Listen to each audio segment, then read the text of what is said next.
Hey everyone, इस video में हम बात करेंगे क्लास 12 बायोलॉजी के चैप्टर 2 के प्रीवियस ईयर एग्जामिनेशंस क्वेश्चंस की। ये वो क्वेश्चंस होंगे जो बोर्ड एग्ज़ाम में लास्ट 10 इयर्स में पूछे जा चुके होंगे। इट मीन्स हम सभी इम्पॉर्टेंट क्वेश्चंस को अच्छे से रिवाइज करेंगे। हमारा पहला क्वेश्चन है, draw a diagram of a matured microspore of an angiosperm. इस क्वेश्चन में हमें एक वेल लेबल्ड मैच्योर्ड माइक्रोस्पोर का डायग्राम बनाना है। इसमें हमें इसकी आउटर मोस्ट लेयर यानी कि exine, innermost layer intine, germ pore, generative cell and vegetative cell दोनों को ही हमें इसमें शो करना पड़ेगा। एक्साइन पोलन ग्रेन की आउटर मोस्ट लेयर होती है, इंटाइन पोलन ग्रेन की इनर मोस्ट लेयर होती है। जर्मपोर वो ओपनिंग होती है जहाँ पे स्पोरोपोलेनिन एब्सेंट होता है। स्पोरोपोलेनिन क्या होता है? वो मटेरियल होता है या फिर वो सब्सटेंस होता है जिससे एक्साइन बनी हुई होती है। एंड इंटाइन किससे बनी हुई होती है ये आपको बताना है कमेंट बॉक्स में। Vegetative cell larger in size होती है and generative cell smaller in size होती है। जेनरेटिव सेल मेल गैमीट्स का फॉर्मेशन करती है एंड जो वेजिटेटिव सेल होती है वो जनरेटिव सेल को न्यूट्रिशन प्रोवाइड करती है। ये डायग्राम काफ़ी इजी है। आई होप आपको ये क्लियर हो गया होगा। हमारा नेक्स्ट क्वेश्चन है, state the function of filiform apparatus found in mature embryo sac of an angiosperm. इस क्वेश्चन में हमें फिलिफॉर्म एपरेटस का फंक्शन पूछा गया है। सबसे पहले हम ये देख लेते हैं कि फिलिफॉर्म एपरेटस क्या होता है। इस डायग्राम में आपको जो माइक्रोपाइलर एंड पे फिंगर लाइक प्रोजेक्शंस नज़र आ रही हैं, इन्हें ही हम फिलिफॉर्म एपरेटस बोलते हैं। The special cellular thickening at the micropylar tip called filiform apparatus found in mature embryo sac of an angiosperm helps in guiding the pollen tubes up the synergids. Micropylar end पे special cellular thickening होती है, उसे हम क्या बोलते हैं? filiform apparatus। इसका function क्या होता है कि ये हेल्प करता है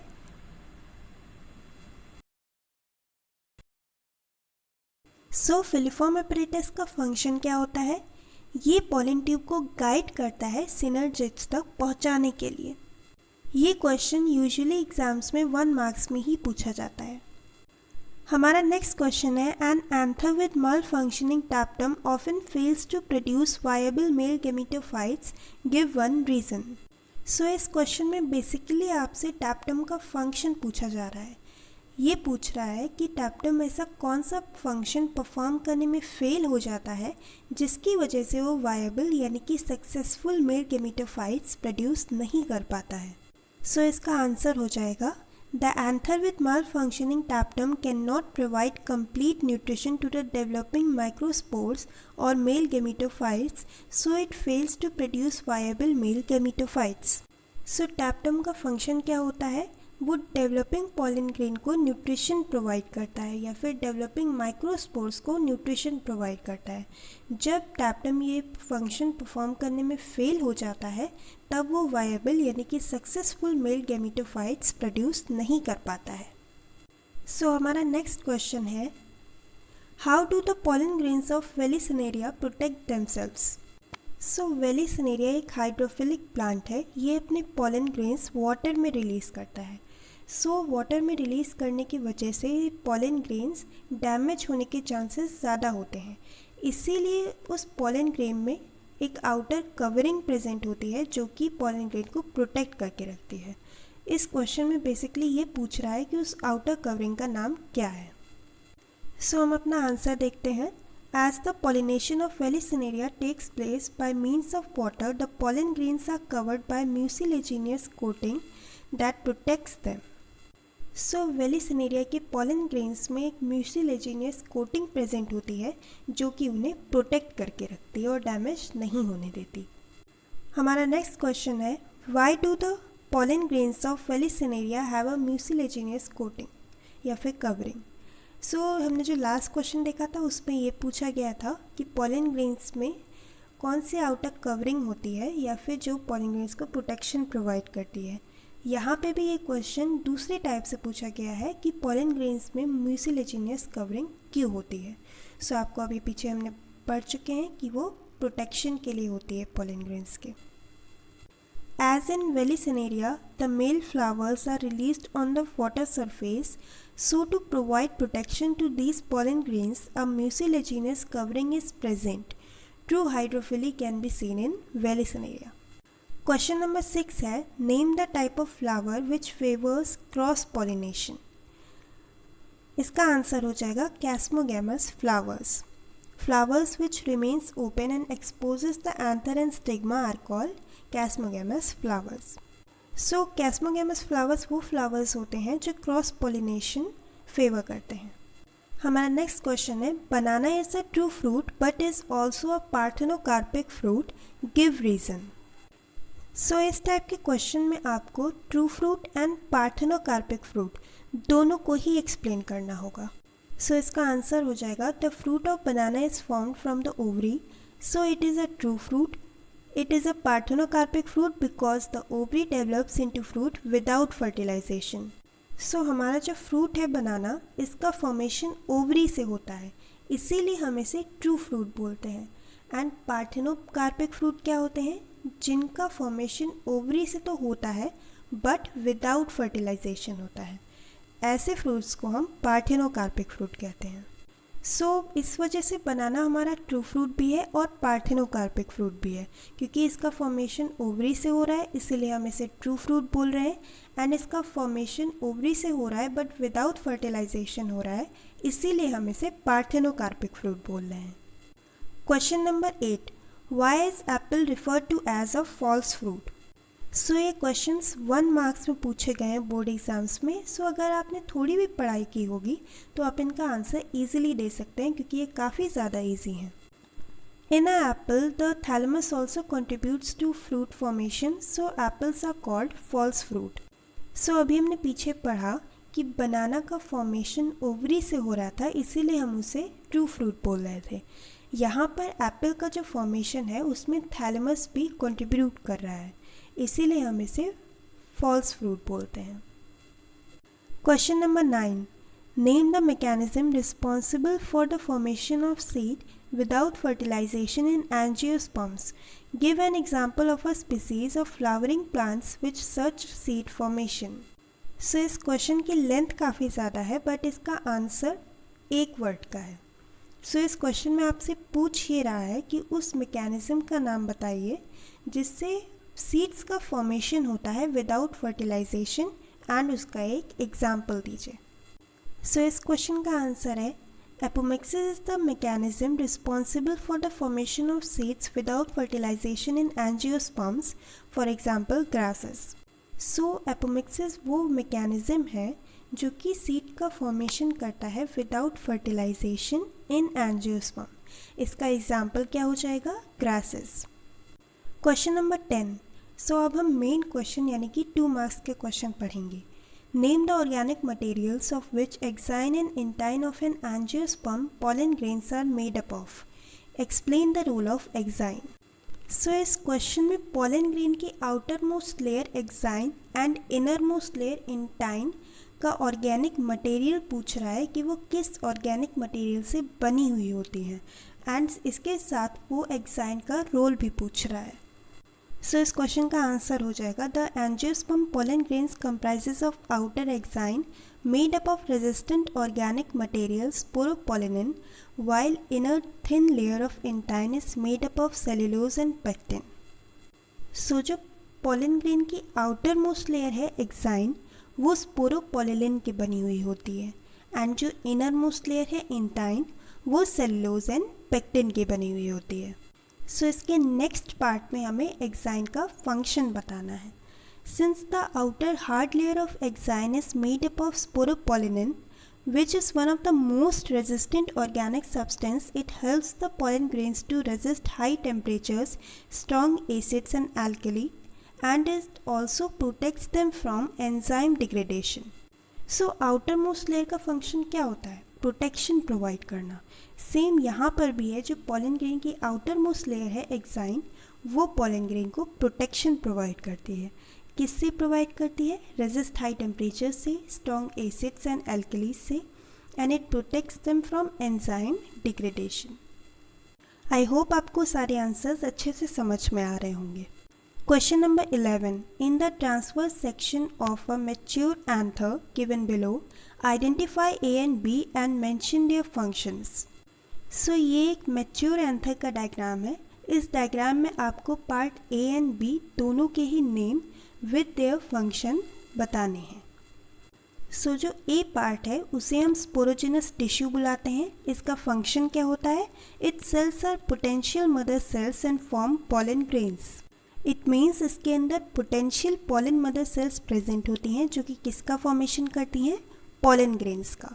एंड जो पार्ट B है उसे हम टैप्टम बोलते हैं. इसका फंक्शन क्या है? It nourishes the developing pollen grain, जो हम पहले भी पढ़ चुके हैं. ये जो टैप्टम होती है ये फोर्थ इनर मोस्ट लेयर होती है एंथर की. Question number 12. Why are angiosperms anthers called dithecous? Describe the structure of its microsporangium और describe the structure of mature microsporangium of an angiosperm. So इस क्वेश्चन में आपसे ये पूछ रहा है कि एंजियोस्पर्म्स में एंथर को हम डायथेकस क्यों बुलाते हैं एंड माइक्रोस्पोरेंजियम का स्ट्रक्चर हमें इस क्वेश्चन में एक्सप्लेन करना है. सो इसके फर्स्ट पार्ट का आंसर हो जाएगा, since the angiosperms anther are bilobed, each lobe bearing two theca, they are referred to as dithecous. So मेरी बात को ध्यान से सुनिएगा. एक एंथर में 2 लोब्स प्रेजेंट होते हैं, इसीलिए हम उसे बाइलोब बोलते हैं. एंड हर एक लोब में 2 थीका प्रेजेंट होते हैं, इसीलिए हम एंथर को डायथेकस बोलते हैं. यानी कि एक एंथर में 2 लोब्स हैं, इसीलिए हम उसे बाइलोब बोल रहे हैं. एंड हर एक लोब में 2 थीका है, इसीलिए हम उसे डायथेकस बोल रहे हैं. आई होप इतनी बात क्लियर होगी आपको. अब हम माइक्रोस्पोरेंजियम का डायग्राम देख लेते हैं. सो एक माइक्रोस्पोरेंजियम की जो आउटर मोस्ट लेयर होती है उसे हम एपिडर्मिस बोलते हैं. एंड जो सेकेंड आउटर मोस्ट लेयर होती है उसे हम एंडोथीसियम बोलते हैं. एंड जो थर्ड आउटर मोस्ट लेयर होती है उसे हम मिडिल लेयर बोलते हैं. एंड जो फोर्थ एंड जो इनर मोस्ट लेयर है उसे हम टैप्टम बोल रहे हैं. टैप्टम के अंदर स्पोरोजिनस टिश्यू है जिसके अंदर माइक्रोस्पोर मदर सेल्स प्रेजेंट हैं जो कि किसका फॉर्मेशन कर रही हैं? पॉलन ग्रेन्स का. सो इसे थ्योरी में हम कैसे एक्सप्लेन करेंगे? Microsporangium appears circular in outline and is usually surrounded by 4 walls. The outer 3 layers, epidermis, endothelium and middle layers are protective in function. यानी कि जो माइक्रोस्पोरेंजियम होते हैं वो 4 लेयर ऑफ वॉल से सराउंडेड होता है. कौन कौन सी? Epidermis, endothecium, middle layer and tapetum. जो आउटर मोस्ट 3 लेयर्स होती हैं, epidermis, endothecium and middle layer, वो क्या होती हैं? प्रोटेक्टिव इन नेचर होती हैं. These 3 layers are protective in nature. They also help in dispersal of pollens by dehiscing themselves, while the innermost layer taptum is nutritive in function and nourishes the developing pollen grains. So जो innermost layer होती है taptum, इसका function क्या है? Developing pollen grains को nourishment provide करना है. The center of microsporangium comprises of compact sporogenous tissue. These sporogenous tissue undergo meiotic divisions to form microspore tetrad that further divide to form pollen grains. So center of microsporangium में sporogenous tissue present होता है जिसके अंदर microspore mother cell या फिर pollen mother cell present होती है. ये microspore mother cell microspore tetrad का फॉर्मेशन करती है मियोटिक डिवीजन के थ्रू. उसके बाद ये माइक्रोस्पोर टेट्राड फर्दर डिवाइड होके पॉलन ग्रेन्स का फॉर्मेशन करता है. सो आई होप ये क्वेश्चन भी आपको अच्छे से क्लियर हो गया होगा. सो हमारा नेक्स्ट क्वेश्चन है, draw label diagram of a typical anatropous ovule. So ये एक टिपिकल एनाट्रोपस ओव्यूल का डायग्राम है. इस डायग्राम को समझने के लिए मैंने थ्योरी भी ऐड की है जिससे इस क्वेश्चन को आप अच्छे से समझ लें. यानी कि टिपिकल एनाट्रोपस ओव्यूल का डायग्राम आपको अच्छे से समझ आ जाए. सो ओव्यूल को पढ़ने से पहले हमें ये पता होना चाहिए कि पिस्टल या फिर गाइनोशियम क्या होता है. सो पिस्टल और gynoecium is the female reproductive unit of a flower. A flower may be monocarpellary having one pistil or multicarpellary having more than one pistils Pistils may be syncarpous fused together or apocarpous free. So female reproductive unit of flower को हम pistol या फिर gynoecium बोलते हैं। एक flower monocarpellary या फिर मल्टीकार्पिलरी हो सकता है। मोनोकार्पिलरी का मतलब क्या है? उस फ्लावर में सिर्फ एक पिस्टल प्रेजेंट हो। एंड मल्टीकार्पिलरी का मतलब क्या है? मोर देन वन पिस्टल, यानी कि एक से ज़्यादा पिस्टल्स प्रेजेंट हो। पिस्टल्स में भी सिनकार्पस यानी कि वो फ्यूज्ड भी हो सकती हैं और एपोकार्पस यानी कि फ्री भी हो सकती हैं। The main parts of pistils are stigma, style and ovary. So stigma का फंक्शन क्या होता है? ये पॉलन ग्रेन को रिसीव करता है, जिसकी वजह से जो पॉलन ग्रेन्स हैं वो इसकी स्टिकी सरफेस पे अटैच हो जाते हैं। स्टाइल जो होता है वो इलोंगेटेड एंड लॉन्ग पार्ट होता है जो कि स्टिग्मा को ओवरी से कनेक्ट करता है। ओवरी जो होती है वो स्वेलन पार्ट होती है एंड उसके अंदर ओव्यूल प्रेजेंट होता है। सो अब हम एनाट्रोपस ओव्यूल के डायग्राम को समझते हैं। Placenta is located inside the ovarian cavity और लॉक्यूल। सो ओवेरियन कैविटी के अंदर प्लेसेंटा प्रेजेंट होता है। Megasporangia commonly called ovules arise from the placenta. Megasporangia यानी कि जिन्हें हम ओव्यूल्स भी कहते हैं वो प्लेसेंटा से अराइज होते हैं। Ovule is attached to the placenta by a stalk called funicle. Ovule placenta से अटैच होता है एक स्टेल के जरिए जिसे हम क्या बोलते हैं? Funicle. The main parts of megasporangium ovule are. So ovule के जितने भी पार्ट्स यहाँ पे शो किए गए हैं हम इन सभी को अच्छे से डिटेल में पढ़ने वाले हैं। पहला है hilum, is the junction between ovule and funicle. So ये जो ग्रीन वाला पार्ट आपको दिख रहा है ये हमारा प्लेसेंटा है एंड ये वाला पार्ट है ये फ्यूनिकल है। फ्यूनिकल एंड प्लेसेंटा इन दोनों को कनेक्ट करने का काम हीलम कर रहा है। सेकेंड पार्ट है हमारा integuments. Each ovule has one or two protective envelopes called integuments. हर एक ओव्यूल में एक या दो प्रोटेक्टिव एनवलप्स या फिर कवरिंग होती है जिसे कि हम इंटीग्यूमेंट्स बोलते हैं। इस डायग्राम में आपको दो इंटीग्यूमेंट्स नज़र आ रहे होंगे, आउटर इंटीग्यूमेंट्स जो कि इस रीजन में है एंड इनर इंटीग्यूमेंट्स जो कि अंदर वाले रीजन में है। इन दोनों ही इंटीग्यूमेंट्स का काम क्या है? ये ओव्यूल को प्रोटेक्शन प्रोवाइड कर रहे हैं। थर्ड पार्ट है micropyle. Micropyle is an opening present at the tip where integument is absent. वो रीजन जहाँ पे दोनों ही इंटीग्यूमेंट्स एब्सेंट होते हैं उस रीजन को हम माइक्रोपाइलेंट बोलते हैं जो कि यहाँ पे प्रेजेंट है। नेक्स्ट पार्ट है chalaza. Chalaza is opposite to the micropylar end representing the basal part of the ovule. Chalazal pole जो होता है वो अपोजिट पोजीशन पे प्रेजेंट होता है माइक्रोपाइलर एंड से।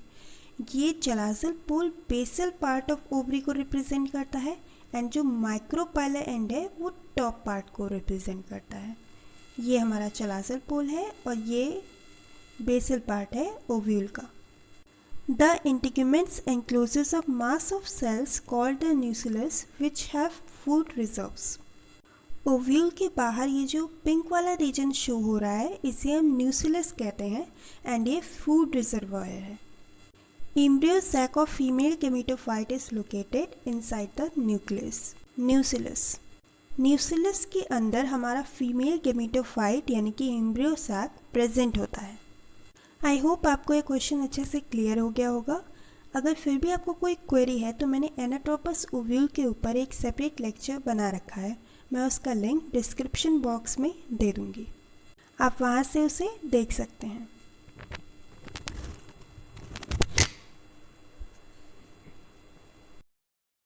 अब हम इस चैप्टर के इम्पॉर्टेंट डायग्राम्स लिखेंगे क्योंकि इस चैप्टर के जो मोस्टली क्वेश्चंस हैं वो डायग्राम से रिलेटेड हैं। और डायग्राम को बनाने का एक दूसरा बेनिफिट ये है कि अगर हम किसी क्वेश्चन के साथ डायग्राम को भी वेल लेबल्ड बनाते हैं तो हमारे मार्क्स इंक्रीज होने के चांसेस काफ़ी ज़्यादा बढ़ जाते हैं। एंड थर्डली हम इस वीडियो में जितने भी डायग्राम्स लिखेंगे वो बोर्ड एग्ज़ाम्स में पूछे जा चुके होंगे। सो ये वीडियो काफ़ी ज़्यादा इम्पोर्टेंट है, इसे स्किप मत कीजिएगा और एंड तक देखिएगा। हमारा जो पहला डायग्राम है, यानी कि जो मोस्ट इम्पॉर्टेंट डायग्राम है, वो है diagrammatic view of typical anatropous ovule. ये डायग्राम बहुत ही ज़्यादा इम्पॉर्टेंट है क्योंकि ये बोर्ड एग्ज़ाम्स में काफ़ी बार पूछा गया है। आप इसको बिल्कुल भी मिस मत करिएगा, ज़रूर से याद करिएगा। सबसे पहले हम इसके डिफरेंट पार्ट्स को देख लेते हैं, उसके बाद एक एक पार्ट के बारे में अच्छे से पढ़ेंगे। फर्स्ट है hilum, funicle, micropyle, micropylar pole, outer integument, inner integument, nucellus, embryo sac and chalazal pole. देखिए, सबसे पहले हम बात करते हैं फ्यूनिकल की। ये डायग्राम जो है वो एनाट्रोपस ओव्यूल का है। ओव्यूल किससे कनेक्ट रहता है? प्लेसेंटा से, क्योंकि उसे न्यूट्रिशन की रिक्वायरमेंट रहती है। ओव्यूल और प्लेसेंटा को कनेक्ट करने का या फिर अटैच करने का काम कौन करता है? फ्यूनिकल। इसका फंक्शन भी यही है और इसका मेन वर्क भी यही है कि ये ओव्यूल और प्लेसेंटा दोनों को कनेक्ट करने का काम करता है। सेकेंड पार्ट है हमारा hilum. Hilum is basically a junction between ovule and funicle. अगर आप यहाँ पे देखें तो ये पार्ट हमारा फ्यूनिकल है एंड इसके नीचे वाला पार्ट ये हमारा ओव्यूल है, एंड इन दोनों के मिडिल का ये जो रीजन है ये हमारा क्या है? हीलम। हीलम क्या है? जंक्शन है फ्यूनिकल एंड ओव्यूल के मिडिल का। हमारा थर्ड पार्ट क्या है? इंटीग्यूमेंट्स। इंटीग्यूमेंट्स बेसिकली क्या होते हैं? ये एक प्रोटेक्टिव लेयर आप इसे कह लीजिए। यहाँ पे इस डायग्राम में दो इंटीग्यूमेंट्स दिखाए गए हैं, outer integuments and inner integuments. इन दोनों का फंक्शन ही यही होता है क्योंकि ये प्रोटेक्शन प्रोवाइड करते हैं ओव्यूल को। बट ये जो इंटीग्यूमेंट्स होते हैं वो इस ओव्यूल को एंटायरली कवर करते हैं एक्सेप्ट एक टिप को छोड़कर। उस जो टिप को छोड़ देते हैं ये, उसे हम स्मॉल ओपनिंग बोलते हैं, एंड उस पॉइंट को हम क्या बोलेंगे? माइक्रोपाइल, या फिर उसे हम बोल सकते हैं माइक्रोपाइलर पोल। अगर हम इस डायग्राम में देखें तो ये जो ब्लू रीजन शो हो रहा है वो इंटीग्यूमेंट्स को शो कर रहा है, एंड जहाँ पे इंटीग्यूमेंट्स एंड हो रहे हैं, मतलब जहाँ पे स्मॉल ओपनिंग दिख रही है, वहाँ पे एक हमें माइक्रोपाइलस रीजन को हम बोलते हैं, एंड वहाँ पे ये इंटीग्यूमेंट्स एब्सेंट होते हैं। बेसिकली मैं माइक्रोपाइल को कैसे डिफाइन कर रही हूँ? Integuments encircles the ovule entirely except at the tip, resulting in a small opening called micropyle. I hope आपको अच्छे से क्लियर हो रहा होगा। अब अगर हम इस डायग्राम को अच्छे से देखें तो इस डायग्राम में हमें दो पोल शो हो रहे हैं। पहला माइक्रोपाइलर पोल, सेकेंड है चलाजल पोल। अब हमने माइक्रोपाइलर पोल अच्छे से पढ़ लिया है, अब हम सेकेंडली क्या पढ़ेंगे? चलाजल पोल। चलाजल पोल क्या होता है? The basal part of an ovule opposite to the micropyle pole is called chalaza. अब इसका मतलब क्या हुआ? देखिए, ये रीजन जो हमारा था ये क्या था? माइक्रोपाइलर पोल। इसके अपोजिट में जस्ट जो बेसल में जो पोल प्रेजेंट है उसे हम क्या बोल रहे हैं? चलाजल पोल। आई होप आपको एक क्लियर हो रहा होगा। अब हम देखते हैं न्यूसिलस क्या होता है। न्यूसिलस के अंदर बेसिकली वो सेल्स प्रेजेंट होती हैं जिसके अंदर हाई और abundant reserve food material present होता है। बेसिकली ये क्या करती है? न्यूट्रिशन प्रोवाइड करती हैं, ऐसा आप बोल सकते हैं। न्यूसिलस को हम डिफाइन कैसे करेंगे? द सेल्स विद हाई और abundant reserve food material enclosed with in integument is called न्यूसिलस। और न्यूसिलस के अंदर हमारा क्या प्रेजेंट होता है? एम्ब्रियो सैक या फिर फीमेल गेमेटोफाइट। हीलम हमारा क्या था? Junction between funicle and ovule, and funicle हमारा क्या था? वो अटैच करके रख रहा था ओव्यूल एंड प्लेसेंटा को। माइक्रोपाइलर पोल क्या होता है? वो स्मॉल ओपनिंग जहाँ पे इंटीग्यूमेंट्स सराउंडेड, मतलब जहाँ पे इंटीग्यूमेंट्स प्रेजेंट नहीं होते, उस ओपनिंग को हम बोलते हैं माइक्रोपाइल या फिर micropylar pole. Outer integument and inner integuments क्या होते हैं? ये प्रोटेक्शन प्रोवाइड करते हैं हमारे ओव्यूल को। न्यूसिलस क्या होता है? इसके अंदर abundant reserve food material present होता है, इनके अंदर जो सेल्स होती हैं उसमें, ओके, एंड उसके अंदर हमारा क्या प्रेजेंट होता है? Embryo sac. And chalazal pole क्या होता है? वो अपोजिट होता है किसके? माइक्रोपाइलर पोल के। ये डायग्राम इतना टफ भी नहीं है बट ये इम्पॉर्टेंट बहुत है, एंड इसके पार्ट्स तो आप बिल्कुल अच्छे से रख लीजिएगा क्योंकि ये बहुत इम्पॉर्टेंट डायग्राम है। हमारा सेकेंड डायग्राम कौन सा है? Stages of development of embryo sac. So इस कंप्लीट डायग्राम को हम बोलते हैं stages of development of embryo sac. And कभी कभी एग्जामिनर हमसे एक और टाइप में इसे पूछ लेता है कि मैच्योर एम्ब्रियो सैक का डायग्राम बनाओ, तब हमें सिर्फ ये पार्ट बनाना होता है। ठीक है, तो ये दो तरीक़ों से पूछा जाता है।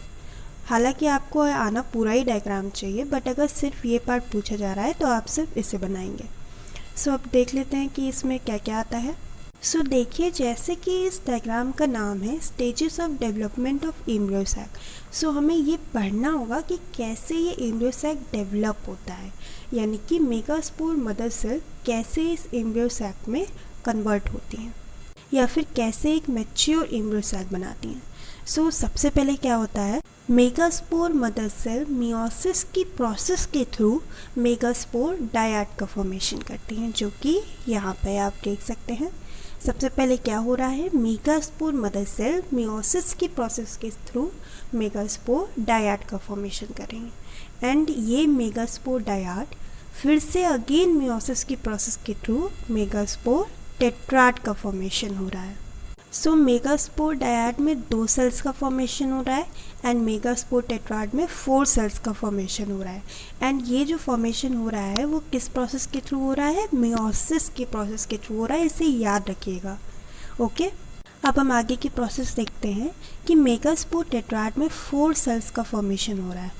आप यहाँ पे ध्यान से देखेंगे तो यहाँ पे 4 सेल्स का फॉर्मेशन हो रहा है। यहाँ पे अब क्या होगा, out of these 4 megaspore only 1 remains functional while other 3 degenerate, यानी कि जो 4 मेगास्पोर है उसमें से सिर्फ एक फंक्शनल सेल बचेगी या फिर जो एक फंक्शनल सेल होगी वो सर्वाइव करेगी, बाकी ये जो 3 रिमेनिंग सेल्स होंगी वो डीजेनरेट हो जाएंगी। एंड यहाँ पे जो 1 फंक्शनल मेगास्पोर है वो किस में डेवलप होगा, फीमेल गैमेटोफाइट या फिर एम्ब्रियो सैक में। आई होप आपको ये समझ में आ रहा होगा, बट अगर आपको कोई क्वेरी तो अभी आगे जो क्वेश्चंस आएंगे उसमें डायग्राम भी आएगा, तो मैं आगे भी इसे बताने वाली हूँ। सो अभी अगर नहीं समझ में आया तो थोड़ा सा पेशेंस रखिए एंड मेरी बात को ध्यान से सुनते रहिए। सो अब हम आगे ये देखते हैं कि जो एक फंक्शनल मेगास्पोर बचा है वो एक एम्ब्रियो सैक में कैसे डेवलप होगा। सो ऊपर हमने क्या देखा कि यहाँ पे सेल्स का डिवीजन हो रहा था मियोसिस के प्रोसेस के थ्रू, एंड यहाँ पे क्या होगा, अब होगा न्यूक्लियर डिवीजन माइटोसिस के प्रोसेस के थ्रू। अब हम ये देखेंगे कि न्यूक्लियर डिवीजन कैसे हो रहा है। सो सबसे पहले जो एक फंक्शनल मेगास्पोर है वो माइटोसिस की प्रोसेस के थ्रू 2 न्यूक्लियाई का फॉर्मेशन करती हैं, जिसमें से ये अपोजिट पोल्स पे अरेंज हो जाते हैं, ये जो 2 न्यूक्लिया हैं। अगेन यहाँ पे फिर से माइटोसिस की प्रोसेस होती है और 4 न्यूक्लियाई का फॉर्मेशन होता है। अब इसमें से जो 2 न्यूक्लियाई होंगे वो ऊपर की साइड मूव हो जाएंगे और जो बाकी के 2 होंगे वो नीचे की साइड मूव हो जाएंगे, यानी कि अपोजिट पोल पे अच्छे से अरेंज हो जाएंगे। अब ये जो 4 मेगास्पोर है जो 4 न्यूक्लिया है ये अगेन यहाँ पे क्या होता है, माइटोसिस की प्रोसेस होती है एंड ये फिर से डिवाइड होके 8 न्यूक्लियाई का फॉर्मेशन करती हैं एंड ये अपोजिट पोल्स पे अरेंज हो जाते हैं। सो यहाँ पे टोटल कितने न्यूक्लियाई का फॉर्मेशन हो रहा है, 8 न्यूक्लियाई का। अब जो ये 8 न्यूक्लियाई हैं वो अच्छे से अरेंज होके एक एम्ब्रियो सैक का फॉर्मेशन करेंगे। सो यहाँ पे जो 3 न्यूक्लियाई हैं वो माइक्रोपाइला एंड पे जाके अरेंज हो जाते हैं और 2 सिनर्जिड्स का और एक एग का फॉर्मेशन करते हैं यहाँ पे। एंड जो 3 न्यूक्लिया हैं वो चलाजल पोल पे चले जाते हैं और एंटीपोडल सेल्स का फॉर्मेशन करते हैं। एंड जो रिमेनिंग जो 2 न्यूक्लिया बचे हुए हैं वो सेंटर में रह के पोलर न्यूक्लिया का फॉर्मेशन करते हैं।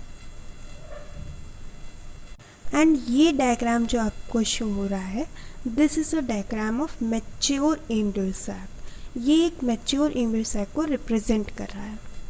सो अगर हम इस डायग्राम को देखें तो हमें यहाँ पे 2 एंड शो हो रहे हैं, एक चलाजल एंड और दूसरा माइक्रोपाइला एंड। चलाजल एंड पे क्या प्रेजेंट होती है, एंटीपोडल सेल्स। प्लीज़ याद रखिएगा इसे क्योंकि इसमें काफ़ी कन्फ्यूजन होता है। चलाजल एंड पे एंटीपोडल सेल्स प्रेजेंट है एंड माइक्रोपाइला एंड पे एग एपरेटस प्रेजेंट है। एग एपरेटस में क्या क्या आता है, 2 सिनर्जिड्स एंड 1 एग सेल, ठीक है। एंड सेंटर में क्या प्रेजेंट है, पोलर न्यूक्लिया है। यहाँ पे देखिए सेंटर में हमारा क्या क्या प्रेजेंट है, पोलर न्यूक्लिया है।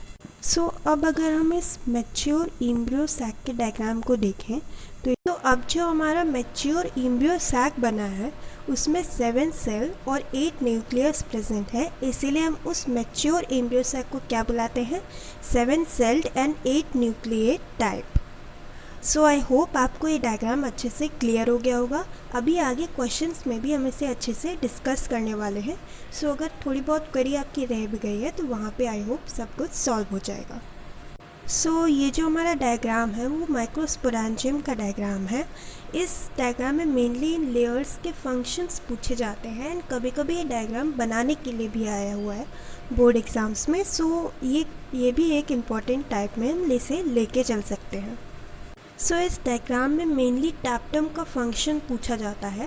टैप्टम का जो स्ट्रक्चर होता है इसमें लेयर्स ऑफ सेल्स प्रेजेंट होती हैं with dense cytoplasm and multi nuclei इसके अंदर प्रेजेंट होते हैं, और ये किसे नरिशमेंट प्रोवाइड करता है? डेवलपिंग पॉलन ग्रेन्स को। ये जो लेयर है टैप्टम की वो डेवलपिंग पॉलन ग्रेन्स को नरिशमेंट प्रोवाइड करती है। इसीलिए ये जो टैप्टम हमारी लेयर है बहुत ही इम्पॉर्टेंट फंक्शन प्ले करती है या फिर रोल प्ले करती है। इसीलिए काफ़ी बार इसके बारे में बोर्ड एग्ज़ाम्स में पूछा जाता है, तो ये बहुत ज़्यादा इम्पॉर्टेंट है, तो इसे आप बिल्कुल छोड़िएगा मत। इस माइक्रोस्पोरेंजियम की जो आउटर मोस्ट लेयर होती है उसे हम क्या बुलाते हैं? एपिडर्मिस। एंड जो सेकेंड आउटर मोस्ट लेयर होती है उसे हम बुलाते हैं एंडोथीशियम। क्या बुलाते हैं? एंडोथीशियम। एंड जो थर्ड आउटर मोस्ट लेयर होती है उसे हम बुलाते हैं मिडिल लेयर। ठीक है, तो जो हमारी फर्स्ट आउटर मोस्ट लेयर है उसे हम एपिडर्मिस बोल रहे हैं, सेकेंड आउटर मोस्ट लेयर है उसे हम एंडोथीशियम बोल रहे हैं, एंड जो हमारी थर्ड आउटर मोस्ट लेयर है उसे हम मिडिल लेयर बोल रहे हैं। ये जो 3 आउटर मोस्ट लेयर होती हैं ये प्रोटेक्टिव होती हैं नेचर में। ठीक है, तो ये जो आउटर मोस्ट लेयर है ये प्रोटेक्टिव होती हैं नेचर में। एंड जो हमारी फोर्थ एंड जो इनर मोस्ट लेयर है उसे हम बुलाते हैं टैप्टम, एंड हमें पता ही है कि ये डेवलपिंग पॉलन ग्रेन को नरिशमेंट प्रोवाइड करती है। एंड ये जो टैप्टम है इसके अंदर हमारे स्पोरोजेनस टिश्यू प्रेजेंट होते हैं। ये डायग्राम काफ़ी इजी है एंड ये इम्पॉर्टेंट भी है क्योंकि इसमें टैप्टम का फंक्शन कई बार पूछा जाता है, तो इसे छोड़िएगा मत एंड ज़रूर से पढ़ के जाइएगा। मैं जितने भी इम्पॉर्टेंट क्वेश्चंस एंड डायग्राम्स बता रही हूँ उसे मैं बहुत एलैबोरेट मैनर में आपको एक्सप्लेन करने की कोशिश कर रही हूँ, बट अगर फिर भी आपको कोई क्वेरी है तो आप मुझसे कमेंट बॉक्स में पूछ सकते हैं। हमारा नेक्स्ट क्वेश्चन है, given below is an enlarge view of 1 microsporangium of a mature anther. इसका फर्स्ट पार्ट है name A, B and C wall layers. इसका सेकेंड पार्ट है mention the characteristics and function of cell forming wall layer C. इस question में आपसे basically पूछ क्या रहा है, उसने आपको एक माइक्रोस्पोरेंजियम का डायग्राम दे दिया है और जो इसके फर्स्ट पार्ट में आपसे ये पूछ रहा है कि जो माइक्रोस्पोरेंजियम में ए, बी एंड सी से लेबल है उसे हम क्या बुलाते हैं, उस वॉल लेयर को हम क्या बुलाते हैं। एंड इसके सेकेंड पार्ट में ये लेयर सी का फंक्शन पूछ रही है। जैसा कि हमें पता है कि एक माइक्रोस्पोरेंजियम 4 लेयर से सराउंडेड होता है। जो आउटर मोस्ट 3 लेयर्स होती हैं उनका काम क्या होता है? प्रोटेक्शन प्रोवाइड करती हैं वो। जो सबसे आउटर मोस्ट लेयर होती है उसे हम एपिडर्मिस बोलते हैं, जो यहाँ पे ऑलरेडी मेंशन्ड है। एंड जो सेकेंड आउटर मोस्ट लेयर है जिसे कि यहाँ पे ए से दिखाया गया है उसे हम क्या बोलते हैं? एंडोथीशियम। एंड जो थर्ड आउटर मोस्ट लेयर है जिसे कि यहाँ पे बी से दिखाया गया है उसे हम क्या बोलते हैं? Middle layer. एंड जो इनर मोस्ट एंड जो सी लेयर यहाँ पे दिखाई गई है उसे हम क्या बोलते हैं? टैप्टम। ये तीनों ही यहाँ पे ऑलरेडी मेंशन्ड है, ए endothecium, B middle layer, C tapetum.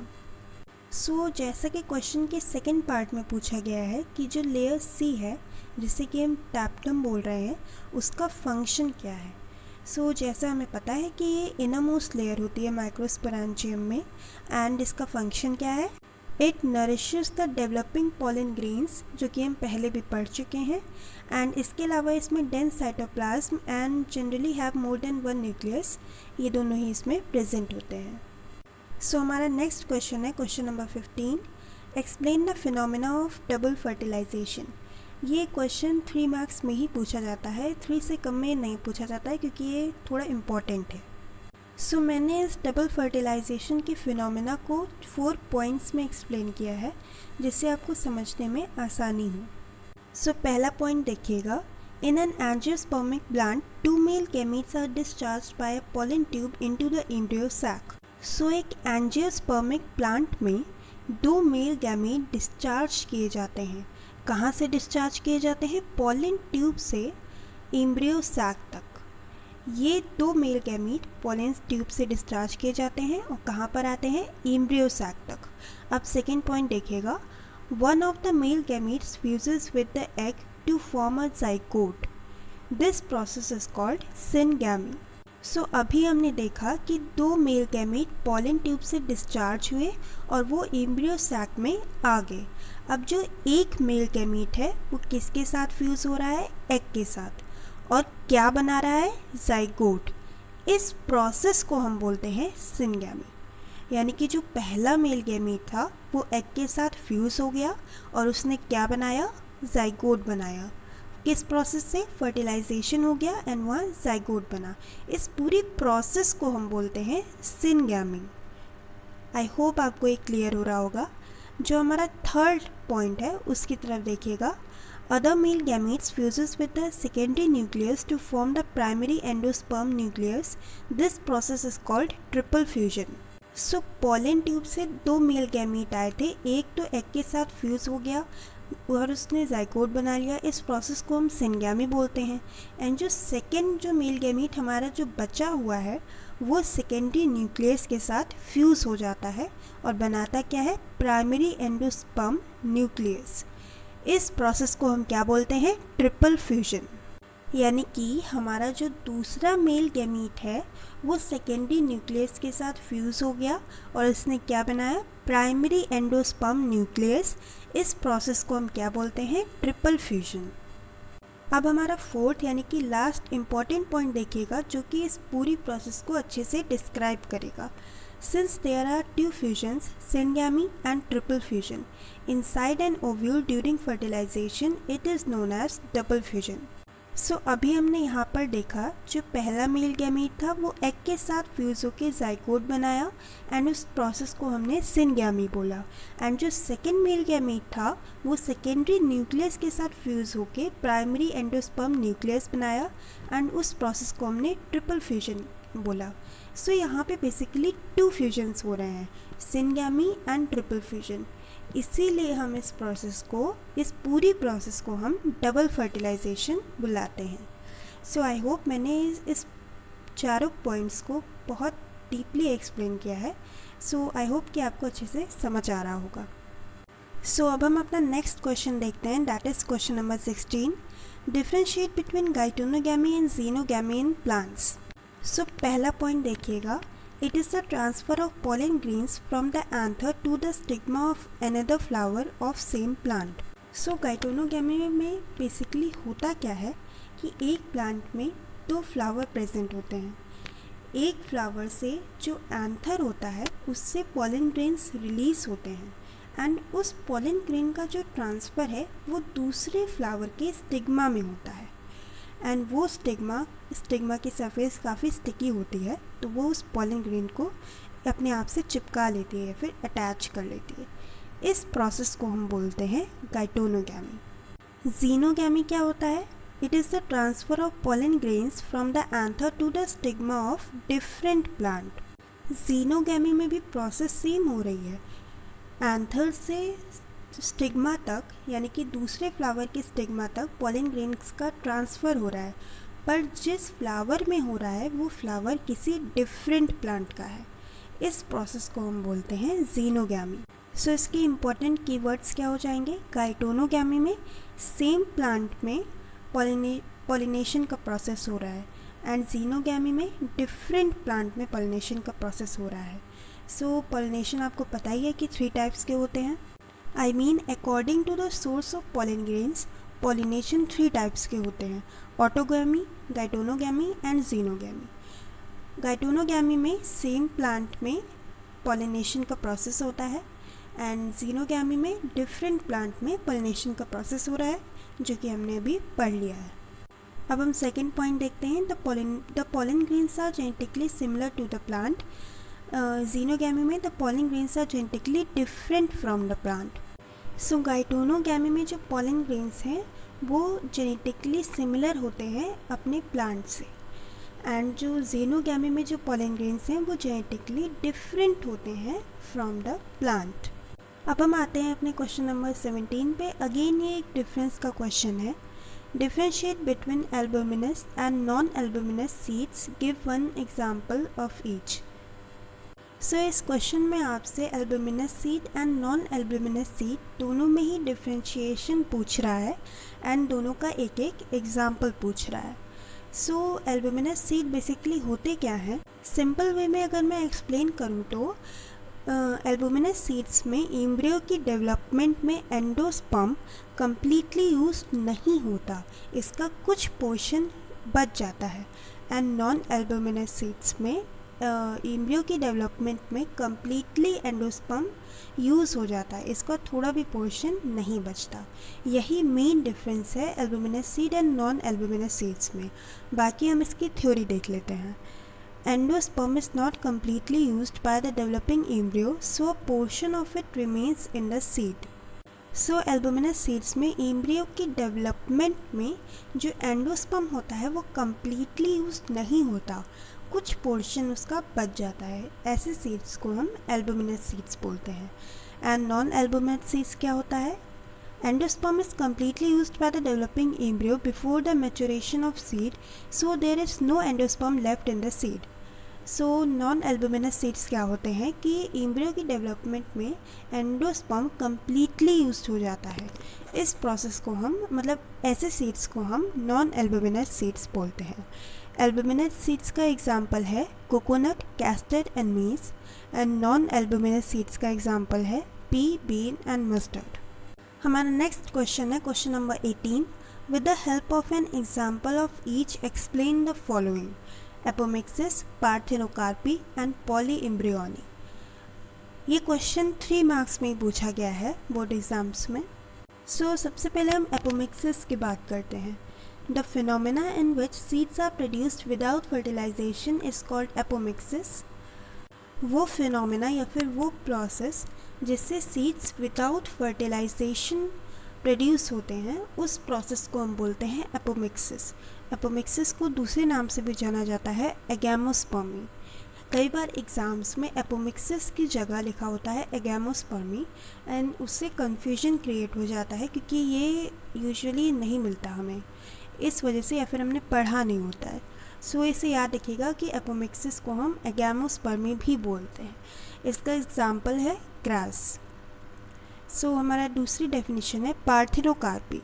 It is a commercially important process in which seedless fruit is formed without fertilization. So, parthenocarpy वो प्रोसेस होती है जिसमें सीडलेस फ्रूट का फॉर्मेशन होता है विदाउट फर्टिलाइजेशन। मतलब ऐसा फ्रूट जिसमें सीड्स प्रेजेंट नहीं होते हैं और ये फ्रूट विदाउट फर्टिलाइजेशन फॉर्म होता है। इसका एग्जाम्पल है बनाना। हमारी थर्ड डेफिनेशन है पॉलीइम्ब्रियोनी।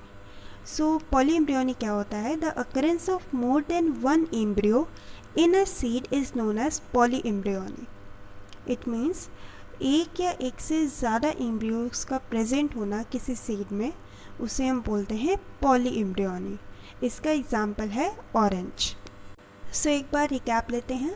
एपोमिक्सिस क्या होता है? सीड्स का फॉर्मेशन होना विदाउट फर्टिलाइजेशन। इस प्रोसेस को हम एपोमिक्सिस बोलते हैं एंड इसे दूसरे नाम से भी जाना जाता है agamospermy, for example grass. Parthenocarpy क्या होता है?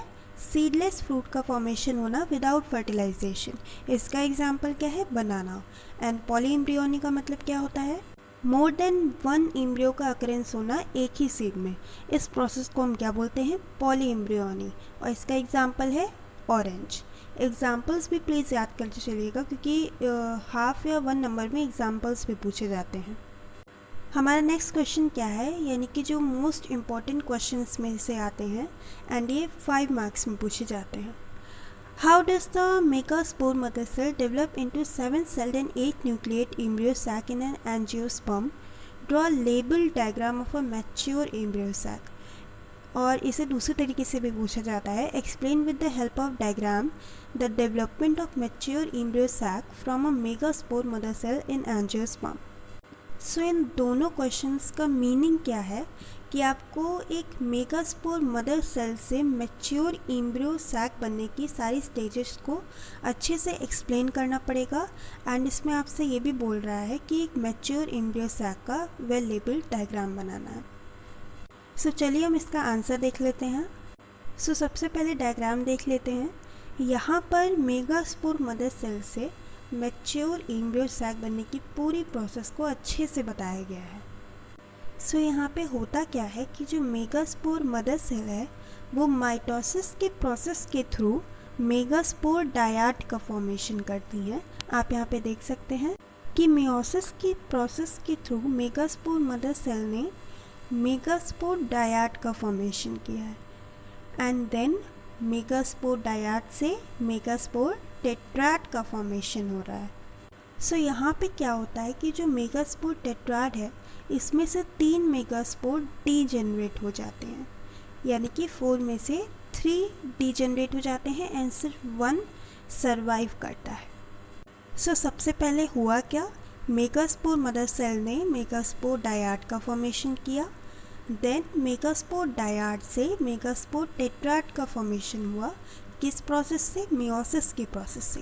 एंड यहाँ पर मेगास्पोर टेट्राड में 4 सेल्स में से 3 सेल्स डीजेनरेट हो जाती हैं एंड सिर्फ 1 सरवाइव करती है। अब हम आगे देखते हैं कि आगे क्या होता है।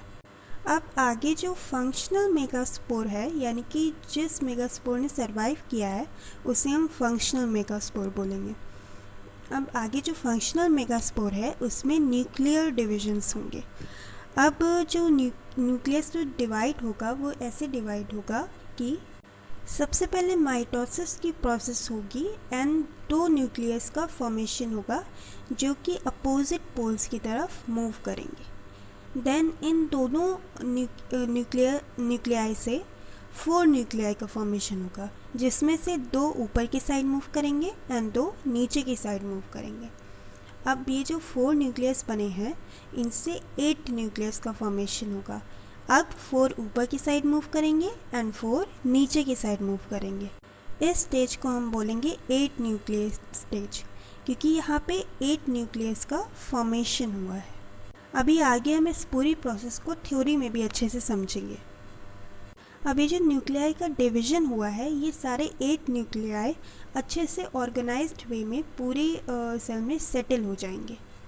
जो 3 न्यूक्लियाई हैं वो माइक्रोपाइलर एंड पे जाके 2 सिनर्जिड्स एंड एक एग का फॉर्मेशन करेंगे एंड जो बाकी के 3 न्यूक्लियाई हैं वो चलाजल एंड पे जाके एंटीपोडल सेल्स का फॉर्मेशन करेंगे एंड अब जो रिमेनिंग 2 न्यूक्लियाई बचे हैं वो सेंटर में जाके पोलर न्यूक्लियाई का फॉर्मेशन करेंगे।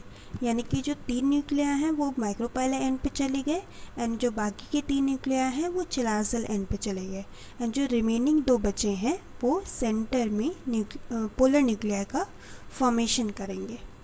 अब जो स्टेज आई है हमारी जिसे हम बोल रहे हैं मैच्योर एम्ब्रियो सैक स्टेज, इस स्टेज में 7 सेल्स का एंड 8 न्यूक्लियस का फॉर्मेशन हो चुका है एंड वो अच्छे से अरेंज हो गए हैं। सो हमने स्टार्टिंग में देखा था कि कैसे मेगास्पोर मदर सेल से मेगास्पोर डायाट का फॉर्मेशन हो रहा है, उसके बाद न्यूक्लियर डिविजन्स हो रहे हैं एंड देन ये सारे ही न्यूक्लियर अच्छे से अरेंज हो रहे हैं।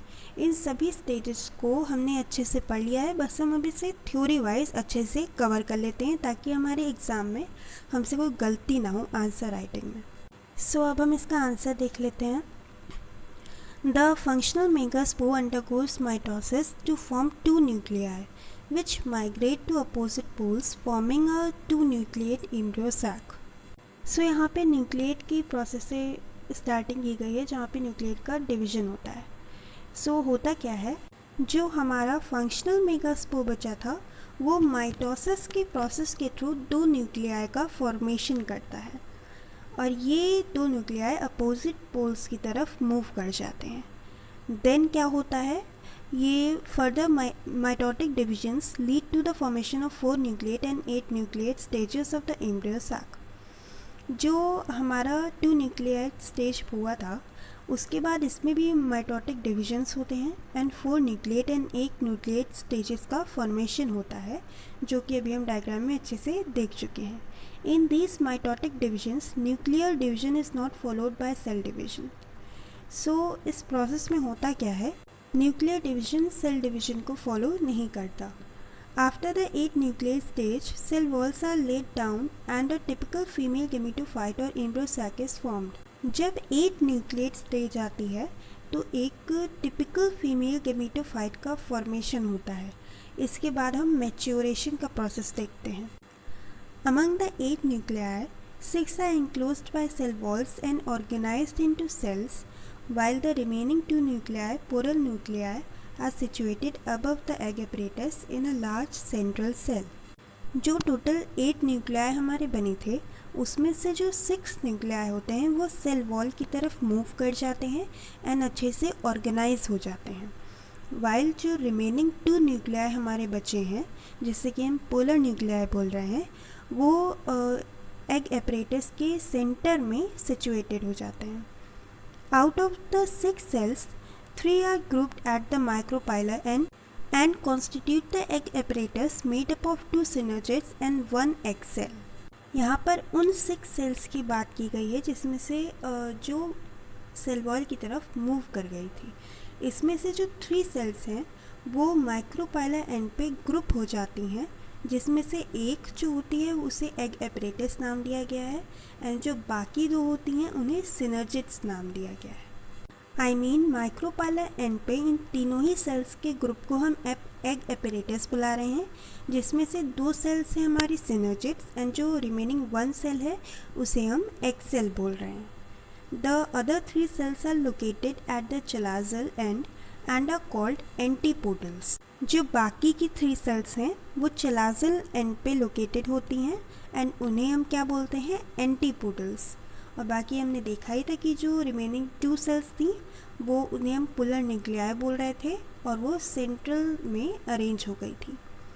थर्स a typical angiosperm embryo sac after maturity is 8 nucleate and 7 celled। सो अब हम ये बोल सकते हैं कि एक टिपिकल एंजियोस्पर्म एम्ब्रियो सैक में after maturity 8 nucleate and 7 cell present होती हैं।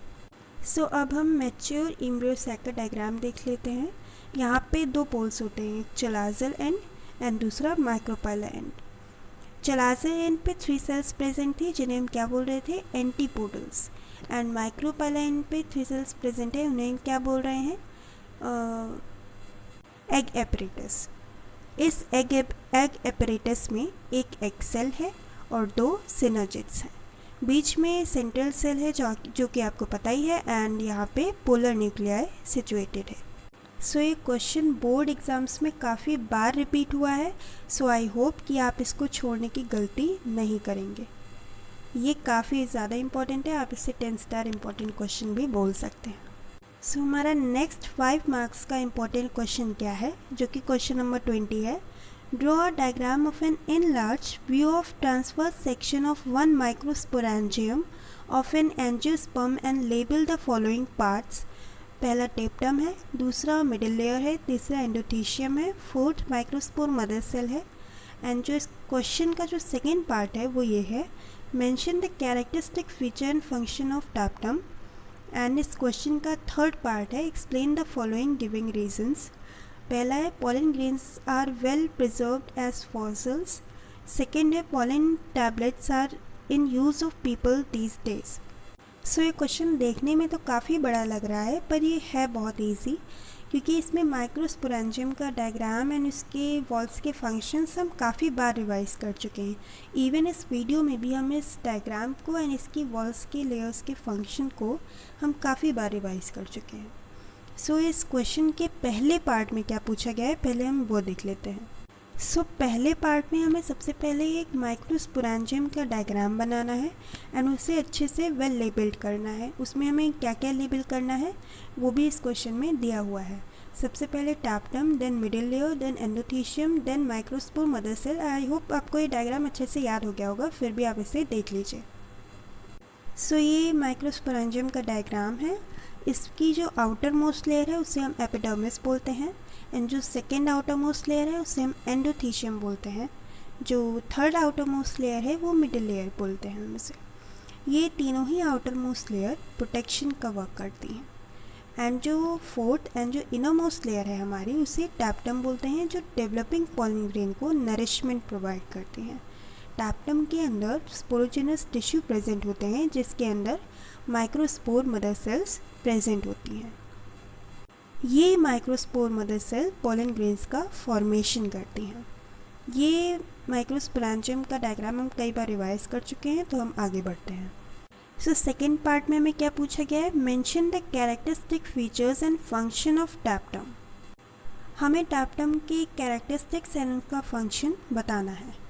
Tapetum is the inner nourishing layer of microsporangial wall. The cells of tapetum have dense cytoplasm and more than one nucleus. So tapetum का main function क्या होता है, developing pollen grains को nourishment provide कराना। And जो tapetum होता है उसके अंदर dense cytoplasm and more than one nucleus उसके अंदर प्रेजेंट होता है। अब हम थर्ड पार्ट देख लेते हैं इसका। सो इस क्वेश्चन का थर्ड पार्ट क्या है, explain the following giving reasons. First है pollen grains are well preserved as fossils. Second है pollen tablets is in use of people these days. So जो थर्ड का ए पार्ट है, pollen grains are well preserved as fossils, उसका answer देख लीजिए। Since the outer exine layer of pollen grain is highly resistance because of sporopollenin, it is an organic material which can withstand harsh conditions, action of alkalis and acids. No enzymes can degrade sporopollen, thus pollen grains are well preserved as fossils. Because pollen grains की जो outer most layer है वो exine से बनी हुई होती है। Exine किससे बनी हुई होती है, स्पोरोपोलिन, जो कि ऑर्गेनिक मटेरियल है जो कि हार्श कंडीशंस में भी सर्वाइव कर सकता है। जैसे कि हमने अभी कई सारी यहाँ पे देखी। Sporopollenin action of alkalis and acid से भी प्रिजर्व करता है, and no enzymes can degrade sporopollenin. इसीलिए हम पॉलन ग्रेन्स को वेल प्रिजर्व करते हैं एज फॉसिल्स। इस क्वेश्चन का जो सेकेंड पार्ट है वो ये है, pollen grains are in use of people these days. इसका आंसर देख लीजिए। Pollen grains are rich in nutrients so used by people as health tablets और फूड सप्लीमेंट्स। जो पॉलन ग्रेन्स होते हैं वो न्यूट्रिएंट्स में काफ़ी रिच होते हैं, इसीलिए लोग इसका use health tablets and food supplements के तौर पे करते हैं। सो ये हमारा लास्ट क्वेश्चन था। आई होप आपको सारी क्वेश्चंस अच्छे से समझ में आए होंगे। एंड अगर आपको अभी भी कोई भी क्वेरी हो तो आप मुझसे कमेंट सेक्शन में पूछ सकते हैं। एंड अगर आपको वीडियो थोड़ी भी अच्छी लगी हो या फिर इन्फॉर्मेटिव लगी हो तो प्लीज़ वीडियो को लाइक, शेयर एंड सब्सक्राइब कीजिए मेरे चैनल को। Thank you.